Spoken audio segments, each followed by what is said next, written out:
Hi friends, Arunachalam Shiva temple గురించి నేను చాలా ఇన్ఫర్మేషన్ గ్యాదర్ చేసి ఈ వీడియోలో చెప్పడం జరిగింది. ఎటువంటి యూట్యూబర్ కూడా ఈ ఇన్ఫర్మేషన్ ఇవ్వలేదు అసలు. అరుణాచలం మెయిన్ టెంపుల్లో చాలా టెంపుల్స్ అయితే ఉన్నాయి, చిన్న చిన్న టెంపుల్స్. ఎలా దర్శించుకోవాలి ఏంటన్నది నేను క్లియర్గా ఈ వీడియోలో నేను చెప్పడం జరిగింది. తర్వాత మనం గిరి ప్రదక్షిణ చేసేటప్పుడు కూడా 8 లింగాలు చూస్తున్నట్లయితే సరిపోతుంది. గిరి ప్రదక్షిణ అంతా కంప్లీట్ అయిపోయిందని అనుకుంటాం. కానీ ఆ 8 లింగాలతో పాటు ఇంకా చాలా ప్లేసెస్ ఉన్నాయి. వాటి గురించి కూడా ఈ వీడియోలో నేను చెప్పాను. తిరుపతి నుంచి అరుణాచలంకి ట్రైన్స్ అలాగే బస్ ఫెసిలిటీ కూడా ఉంది. జర్నీ టైం 5 అవర్స్ టైం పడుతుంది.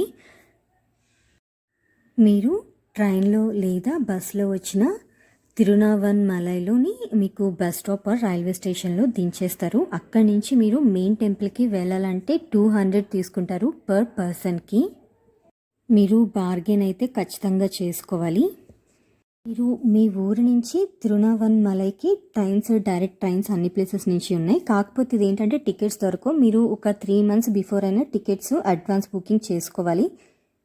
చాలామంది కాట్పాడి జంక్షన్ వరకు బుక్ చేసుకుంటారు ట్రైన్. ఇక్కడ నుంచి అయితే టెంపుల్కి ఒక కాట్పాడి జంక్షన్ నుంచి తిరువన్మలై 93 కిలోమీటర్స్ ఉంటుంది. మొత్తం మీ జర్నీ 2.5 hours జర్నీ ఉంటుంది.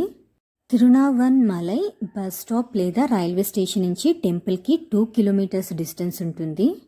మెయిన్ టెంపుల్ చుట్టూ చాలా హోటల్స్ ఉంటాయి. మీకు అక్కడ స్టార్టింగ్ ప్రైస్ 1500 నుంచి 2000 వరకు ఉంటుంది. AC and non AC rooms ఉంటాయి.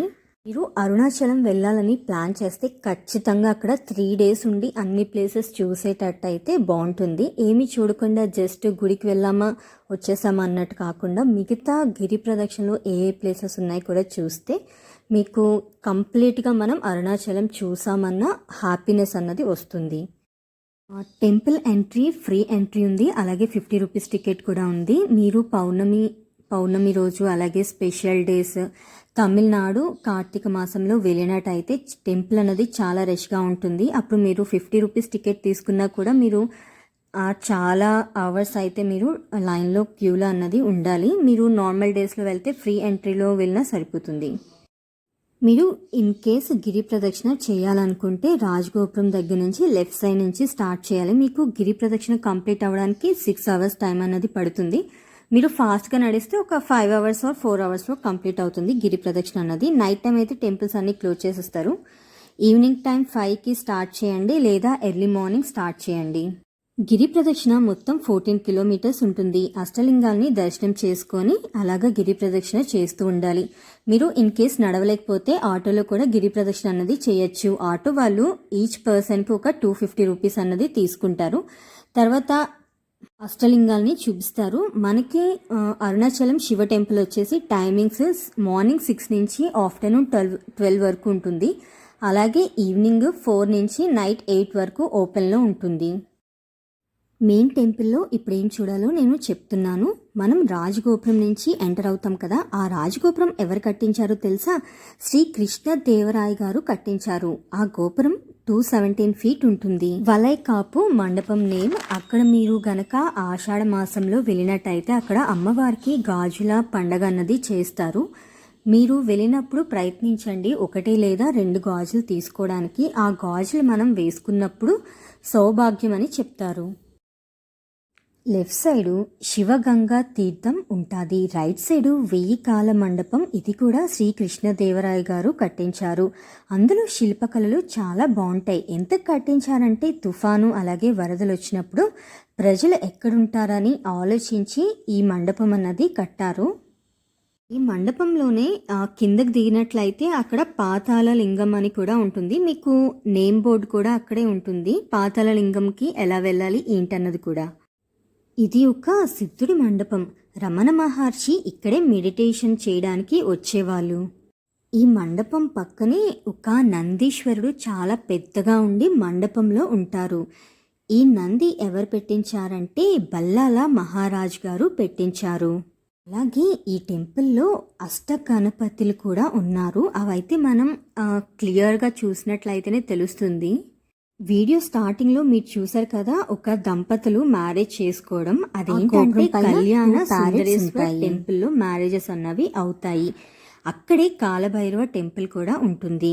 రాజగోపురం నుంచి 3వ గోపురం కిల్లి గోపురం అని అంటారు. అదేంటంటే అక్కడ ఆ గోపురంకి అటు ఇటుని కొన్ని ప్యారెట్స్ అనేవి ఉంటాయి. ఆ గోపురం దగ్గరే వాకుల ట్రీ అని ఉంటుంది, అంటే వాకుల చెట్టు. ఆ కిందనే ఒక సర్కిల్ గీసి ఉంటుంది. ఆ సర్కిల్లో గనక మీరు నుంచొని చూస్తే 9 గోపురాలు మీకు కనిపిస్తాయి. ఈ టెంపుల్లో పంచభూత లింగాలు కూడా ఒకే చోట ఉన్నాయి. ఈ చెట్టు పేరు బిల్వ అండ్ అశ్వత్థ వృక్షంగా పిలుస్తారు. ఈ చెట్టు మీద సిద్ధులేంటంటే కొన్ని రూపాల్లో ఉన్నారని చెబుతారు. ఉడతగా అలాగే బల్లిగా కనిపిస్తారు. మీకు కనిపించినప్పుడు అక్కడ ఏమీ సౌండ్ ఏమి చేయకుండా జస్ట్ చూసేసి దండం పెట్టుకొని వెళ్ళిపోండి. ఈ టెంపుల్ లోపల అయితే మనకి కెమెరాస్ అసలు అలౌ చేయరు, బయట మాత్రమే వీడియో తీసుకోవడానికి అవుతుంది, వీడియోస్ అయినా ఫొటోస్ అయినా. కాలభైరవ స్వామి టెంపుల్ కూడా ఉంటుంది. ఈ టెంపుల్ అయితే ఇవన్నీ చూడాలి. మనకి ప్రసాదాలు కూడా ఇస్తారు. మీరు ఎవరైనా గుడిలో దీపం వెలిగించాలనుకుంటే సపరేట్గా ఒక ప్లేస్ కూడా ఉంది. మీరు రాజగోపురం దగ్గరైనా దీపాలు వెలిగించవచ్చు, లేదా మీరు లోపలైనా దీపాలు వెలిగించుకోవచ్చు, అది మీ ఇష్టం. మీరు టెంపుల్ ఇదంతా చూసిన తర్వాత ఎవరైతే గిరి ప్రదక్షిణకి వెళ్ళాలనుకుంటారో వాళ్ళైతే ఏంటి అంటే 8 లింగాలతో పాటు ఇంకా చూడవలసినవి చాలా ప్లేసెస్ ఉన్నాయి. మనం ముందుగా అయితే ఇంద్రలింగంని దర్శించుకుంటాము, తర్వాత అగ్నిలింగం. అన్ని లింగాలు లెఫ్ట్ సైడ్ ఉంటే ఈ అగ్నిలింగం ఒకటే మనకి రైట్ సైడ్లో ఉంటుంది. శేషాద్రి స్వామి ఆశ్రమం కూడా ఉంటుంది. అది కూడా రమణ మహర్షి ఆశ్రమం లాగే ఉంటుంది. దక్షిణామూర్తి టెంపుల్ అలాగే రమణ ఆశ్రమం చూడడానికి మనకి 1 డే టైం అయితే పడుతుంది. ఆ కొండపైకి ఎక్కి మనం చూసినట్లయితే ఆ అరుణాచలం శివ టెంపుల్ అయితే మనకి క్లియర్గా కనిపిస్తుంది. రమణ మహర్షి ఆశ్రమం ఆపోజిటే ఒక వినాయకుడి టెంపుల్ కూడా ఉంటుంది. దాని తర్వాత యమలింగం దగ్గరే పృథ్వీనంది కూడా ఉంటుంది. మీరు వీలైతే పృథ్వీనందిని కూడా వెళ్ళి దర్శించుకోండి. కుబేరలింగం, వాయులింగం, ఈశాన్యలింగం, నైరుతిలింగం, వరుణలింగం, సూర్యలింగం అలాగే చంద్రలింగం గిరి ప్రదక్షిణ చేసేటప్పుడు చూడకూడదని చెప్తారు. మీకు మోక్ష మార్గం కూడా ఉంటుంది. మోక్ష మార్గంలో నుంచి వెళ్ళినట్లయితే మీకు మోక్షం దొరుకుతుందని చెప్తూ ఉంటారు. కానీ అది నిజం కాదు. ఎందుకంటే మనం 14 కిలోమీటర్స్ నడుస్తున్నప్పుడు మనకి ఆ కాలు నొప్పి అలాగే బాడీ పెయిన్స్ వస్తూ ఉంటాయి కదా. మన బాడీ సెట్ అవ్వాలని జస్ట్ అది మోక్ష మార్గంగా పెట్టారంతే. ఆ కన్నంలో నుంచి వెళ్తున్నప్పుడు మన బాడీ అంతా సెట్ అయిపోతుంది. ఎంత లావుగా ఉన్న పర్సన్ అయినా ఈజీగా వచ్చేస్తారు బయటకి. మోక్ష మార్గంలో 2 యంత్రాలు కూడా పెట్టారు. మీరు ఒక 3 టైమ్స్ మోక్ష మార్గంలో వెళ్ళినట్లయితే మీకు బోన్స్ ఏమైనా ప్రాబ్లం ఉన్నా అవన్నీ క్లియర్ అయిపోతాయి. యంత్రాల యొక్క పవర్ అంత ఉంటుందన్నమాట. సో ఈ యంత్రాలు ఎవరు పెట్టారో మీకు తెలుసా? ఇడైకాటు సిద్ధారాన్ని పెట్టారు. ఇతనైతే ఒక 600 సంవత్సరాల వరకు బతికే ఉన్నారు. మీరు ఏ టెంపుల్లో చూసినా నవగ్రహాలు ఏంటంటే ఒకదానికొకటి చూసుకున్నట్టు ఏమీ ఉండదు. ఒకరు ఒక డైరెక్షన్లో ఉంటారు, ఇంకొకరు వచ్చేసి ఇంకో డైరెక్షన్లో ఉంటారు.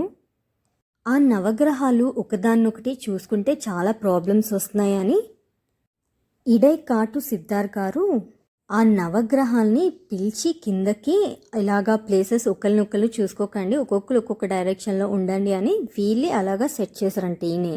అందుకే మనకి నవగ్రహాలు ఒకరినొకరు చూసుకోకుండా డిఫరెంట్ డైరెక్షన్స్లో అయితే ఉంటారు. ఇంకా చాలా ఇన్ఫర్మేషనే చెప్పడానికి ఉంది, కానీ ఈ వీడియోలో నాకు టైం సరిపోదు. అలాగే నేను మరోసారి అరుణాచలం వెళ్ళినప్పుడు క్లియర్గా వీడియో తీసి మీకు ఈచ్ అండ్ ఎవ్రీథింగ్ క్లియర్గా ఎక్స్ప్లెయిన్ చేస్తాను.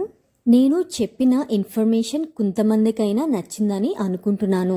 Thanks for watching my channel. Subscribe చేసుకోవడం మాత్రం మర్చిపోకండి. బెల్ ఐకాన్ క్లిక్ చేసినట్లయితే నేను ఎప్పుడైనా కొత్త వీడియోస్ పెట్టినప్పుడు మీకు నోటిఫికేషన్ అన్నది వస్తుంది. అది కూడా మీరు మిస్ అవ్వకుండా ఉంటారు. Thanks for watching my channel. నేను వీడియోలో కొన్ని నేమ్స్ అన్నది చెప్పాను కదా, ఆ ప్లేసెస్ ఏంటన్నది కూడా నేను క్లియర్గా ఇక్కడ నేమ్స్తో సహా నేను మెన్షన్ చేస్తాను. వెళ్ళిన వాళ్ళకి యూస్ఫుల్గా ఉంటుంది. ఇది temple back side. Temple back side కూడా మనకి టెంపుల్స్ అన్నవి ఉన్నాయి, అవి కూడా దర్శించుకోండి. పౌర్ణమి రోజు అయితే చాలా ప్రత్యేకత. అందరూ గిరి ప్రదక్షిణ కూడా చేస్తూ ఉంటారు. మీరైతే గిరి ప్రదక్షిణ పౌర్ణమి రోజు కాకుండా వేరే రోజు చేయండి, ఎందుకంటే చిన్నపిల్లలతో ఉన్నవాళ్ళు గిరి ప్రదక్షిణ చేయడం చాలా కష్టం. గిరి ప్రదక్షిణ చేయడానికి వెళ్ళినప్పుడు మీరు సాక్సెస్ వేసుకోండి, అలాగే వాటర్ బాటిల్ కూడా తీసుకొని వెళ్ళండి. మనకి వెళ్ళే దారిలో చాలా అన్నదానాలు కూడా అవుతాయి, మీరు నచ్చినట్లయితే మీరు అక్కడ తినచ్చు. Temple back side ladies and జెంట్స్కి వాష్రూమ్స్ అన్నవి కూడా ఉన్నాయి. ఈ టెంపుల్ చూడడానికి మీకు ఒక 2 hours టైం అయినా పడుతుంది, ఎందుకంటే అన్నీ క్లియర్గా చూసుకొని మనం వెళ్తాం కాబట్టి. Thanks for watching my channel. Subscribe చేసుకోండి ప్లీజ్. అరుణాచలం మెయిన్ టెంపుల్లో మనకి నిత్యం అన్నదానం కూడా పెడతారు. సో ఇంట్రెస్ట్ ఉన్న వాళ్ళు అక్కడ తినచ్చు, కాకపోతే అక్కడ వెయిటింగ్ చాలా ఉంటుంది. మనం తిరుపతిలో ఎలా అయితే మనకి వెయిటింగ్ లేకుండా వెళ్ళిపోతాం కదా, అలా అయితే ఉండదు. ఇక్కడ చాలాసేపు వెయిట్ చేపిస్తారు.